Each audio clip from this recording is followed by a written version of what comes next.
Hello, mwaramutse neza muraho?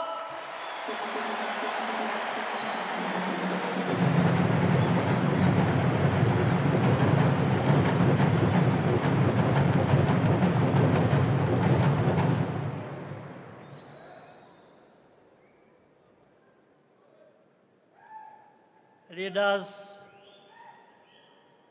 of our nation's highest institutions,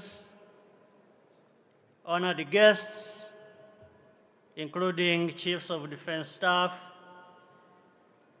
members of the diplomatic corps, friends of Rwanda, distinguished ladies and gentlemen, Banyarwanda mwese, nongeye kubasuhuza.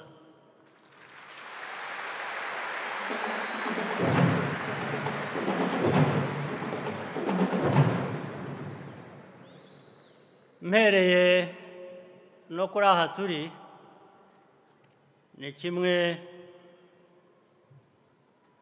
mu bigaragaza uko tugenda twiyubaka twongera kubaka igihugu cyacu.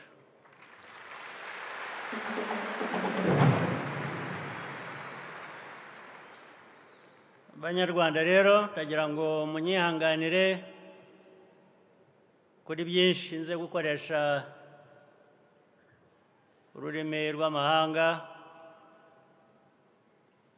mwebwe dusanzwe twumvikana, dusanzwe tuganira, ndagira ngo nabo banyumve.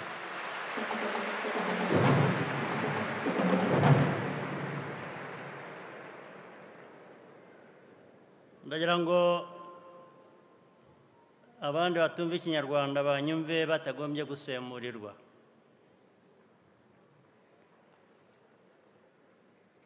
Today, we come to the end of a period of commemoration and celebrate the liberation of our country. I want to thank all of our guests and friends who have joined us on this special day.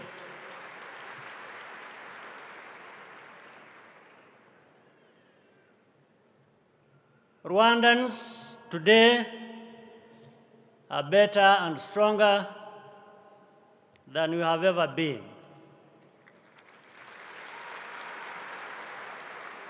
We keep marching forward like the men and women of our defense and security forces who have just paraded before us. 3 decades ago,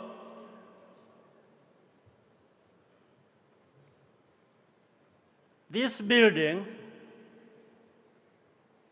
was the site of refuge and rescue from the surrounding neighborhoods. Rwandans flowed here for safety,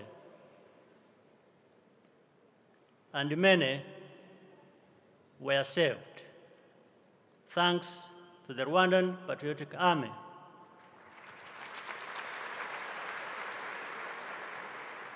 An act that was repeated countless times all across our country. On July the 4th, we express our thanks to those who liberated Rwanda and remember those who gave their lives.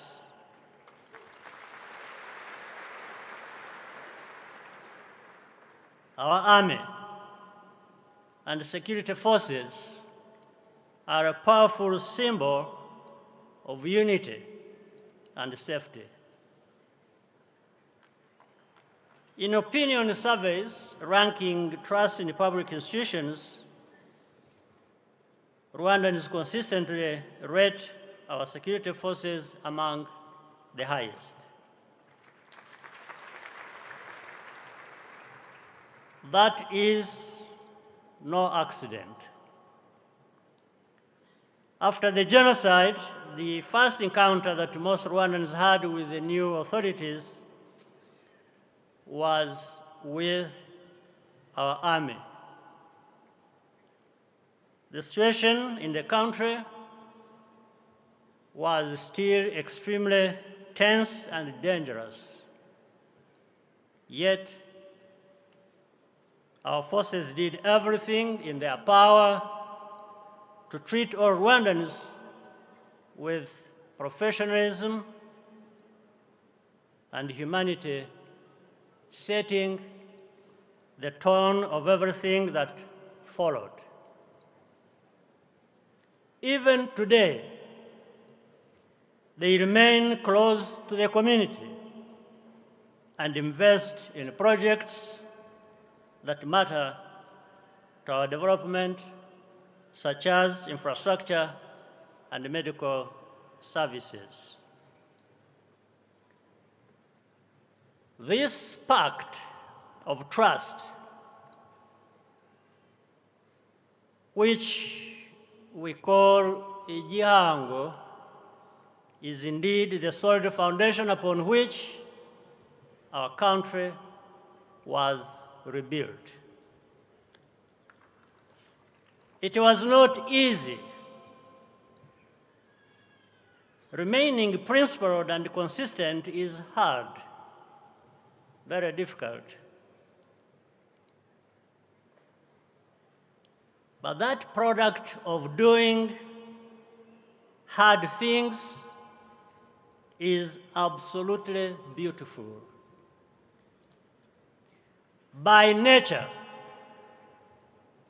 Rwandan security posture has always been defensive, not offensive.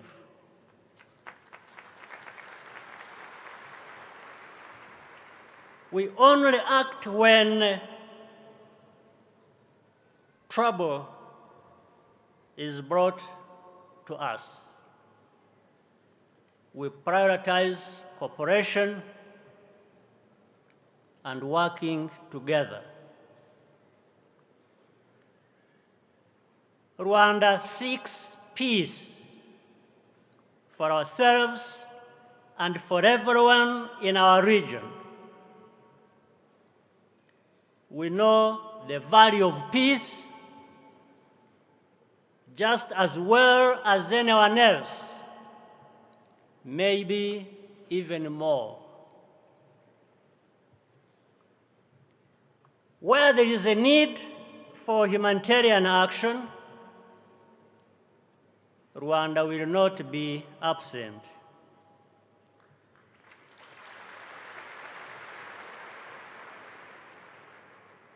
But the only real answer to any humanitarian crisis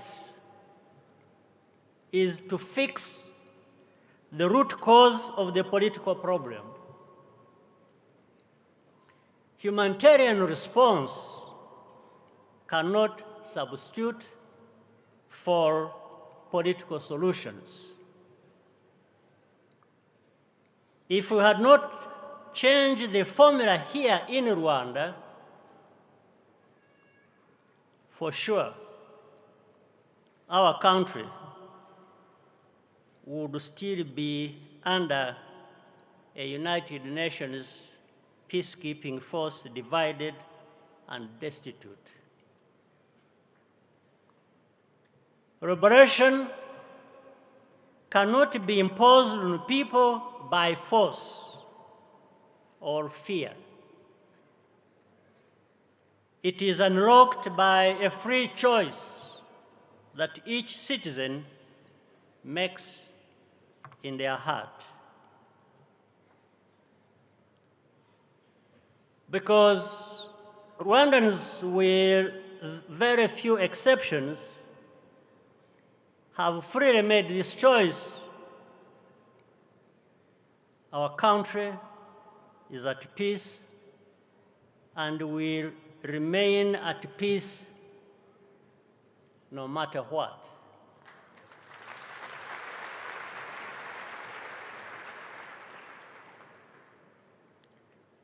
Rwanda's uniqueness only grows more notable with time. We have shattered every negative taboo and assumption about being Rwandan.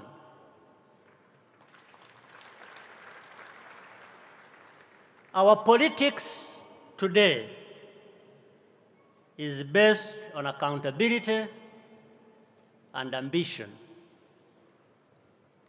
It is a way for all Rwandans to lead a better life. Politics is no longer a tool to exclude and harm each other. We respect our government, but we do not fear it, because it serves all of us without distinction. A few people outside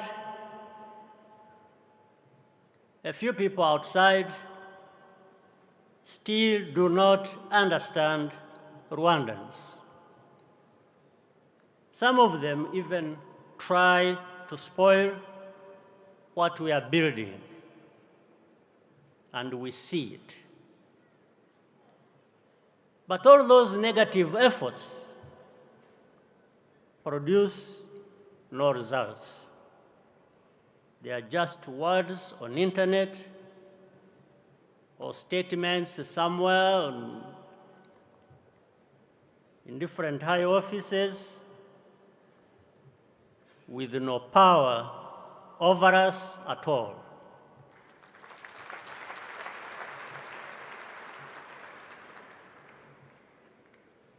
The values Rwandans have are now part of us. There is nobody and nothing powerful enough to take that away from us.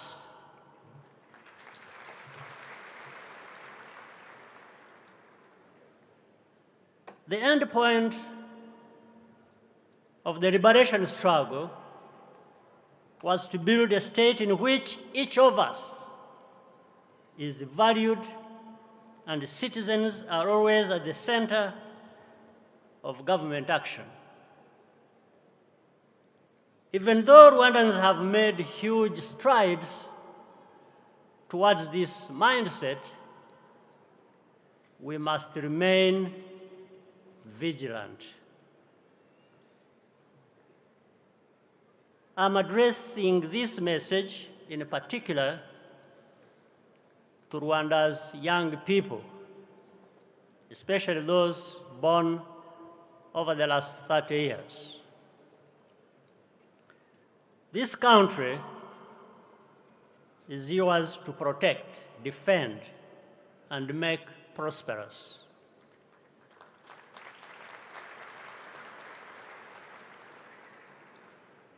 It is worth repeating that real liberation only begins when the guns fall silent. We began that stage 30 years ago, and we are counting on you, the liberation generation, to take us further. Rwanda's struggle today has a bigger scope than just surviving. It's about living well with success.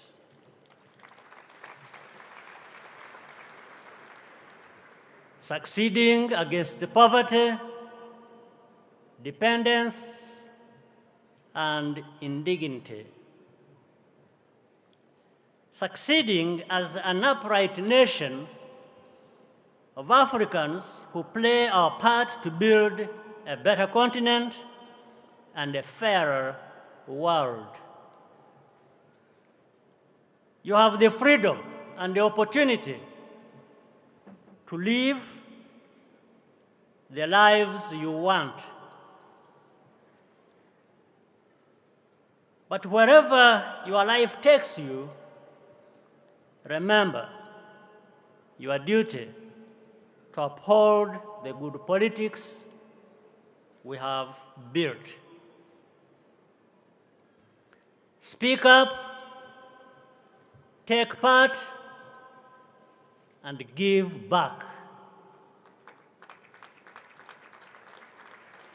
Those are the civic values that we want to define the next generation of Rwandans. Ubutumwa ndabubwira cyane cyane urubyiruko rw'iki gihugu cyacu, nibanda cyane ko bavutse mu myaka 30 ishize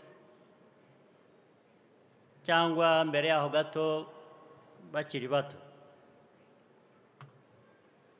Iki gihugu nimwe mugomba kukirinda, mukakirwanirira, bityo kigakomeza gutera imbere.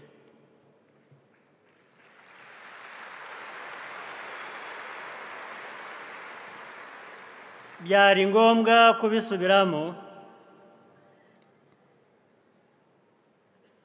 Kwibohora nyako gutangira iyo urusaku rw'imbunda rugabanutse cyangwa rutagihari. Nagomba kuvuga byinshi birenze ibi, ariko nk'uko mu Kinyarwanda bivuga, kuyavuga ntabwo wayarangiza.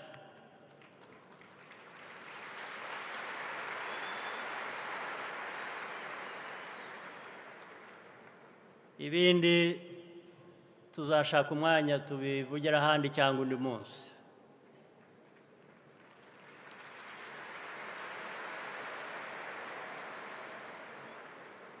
Mwese rero mbifurije umunsi mwiza wo kwibuka kwibohora inshuro ya 30. Imana ibarinde, mugire amahoro yanyu.